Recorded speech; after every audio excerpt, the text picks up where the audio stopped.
Hello दोस्तों, ASJ कहानियों में आपका स्वागत है।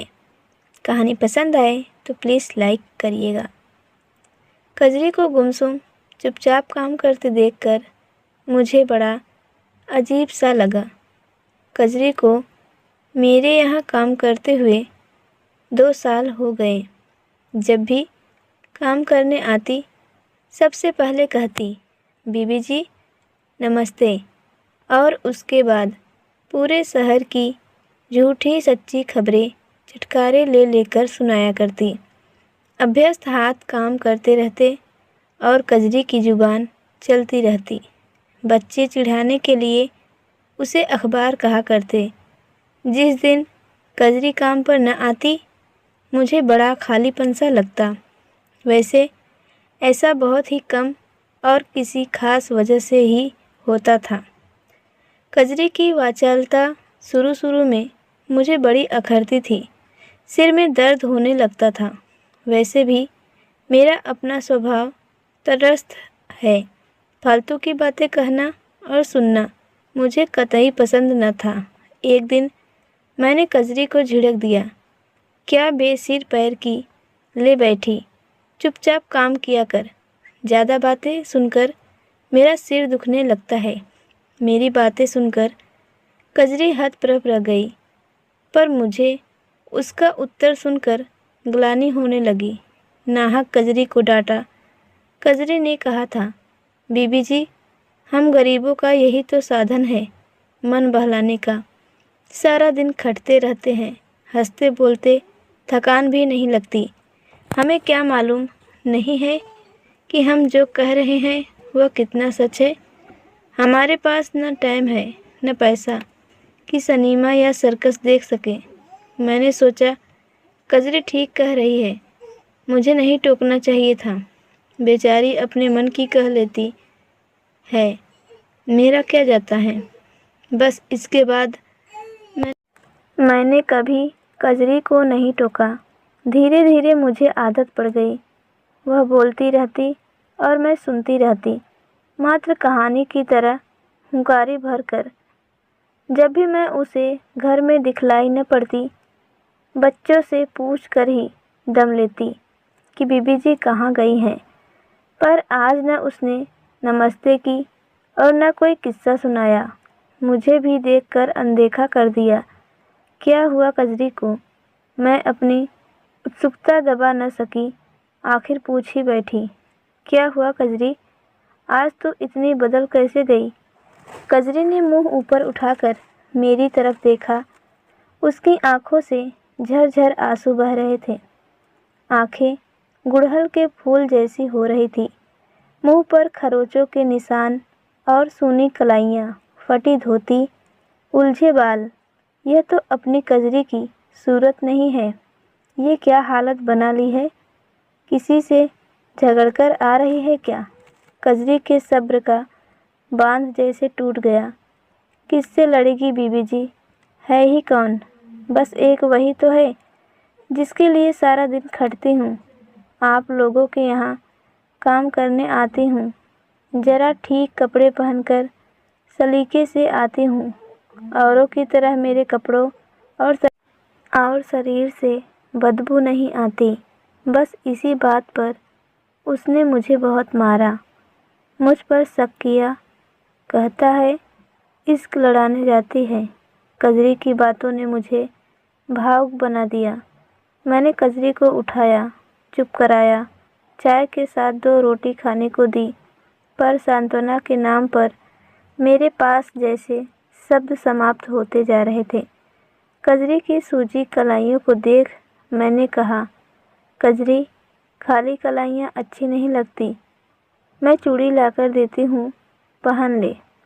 चूड़ियों का डब्बा खोलकर मैं चूड़ियाँ छाँटने लगी। हाथ चूड़ियाँ छाँट रहे थे और मन विगत में दौड़ा जा रहा था। ऐसी ही एक रात, शायद जेठ का महीना था। हम सब बच्चों को लेकर ऊपर छत पर जा लेटे थे। ठंडी हवा के शीतल झोंकों का स्पर्श पाकर बच्चे सो गए थे। मुझे भी नींद आने लगी थी। पर तभी राजेंद्र ने मुझे अंदर कमरे में चलने का इशारा किया।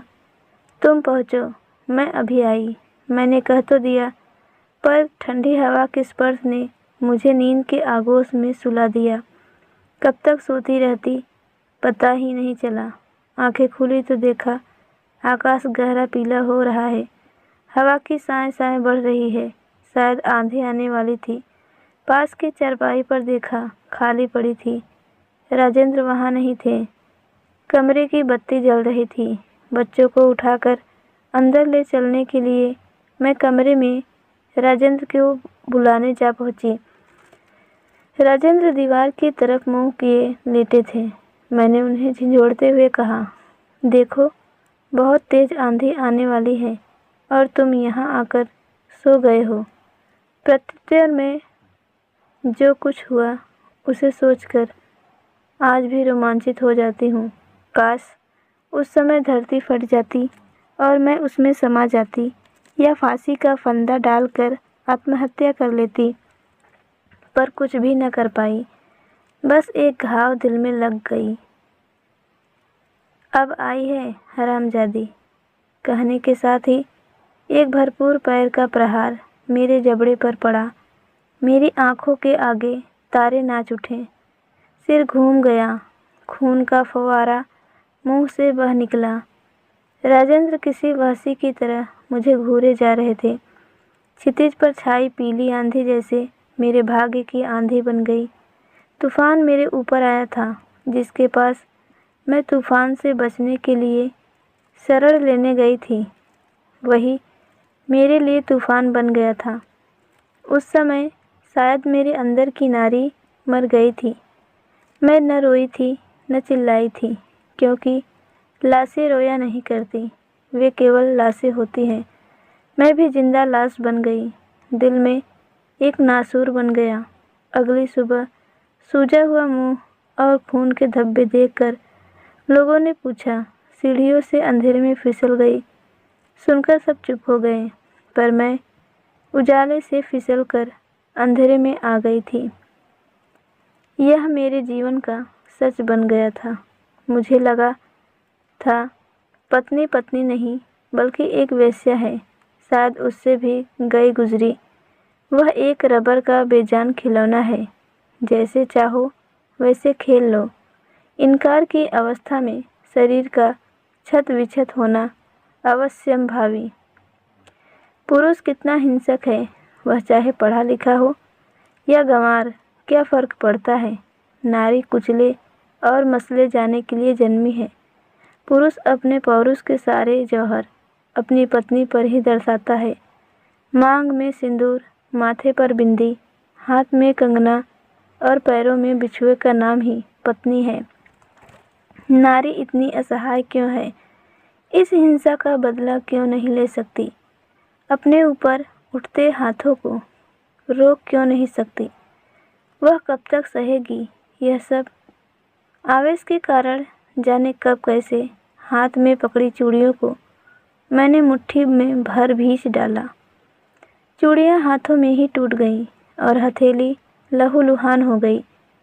मेरे मुंह से निकली चित्कार को सुन कजरी दौड़ी आई। मेरी हथेलियाँ देखकर बोली, ये क्या हुआ बीबी जी?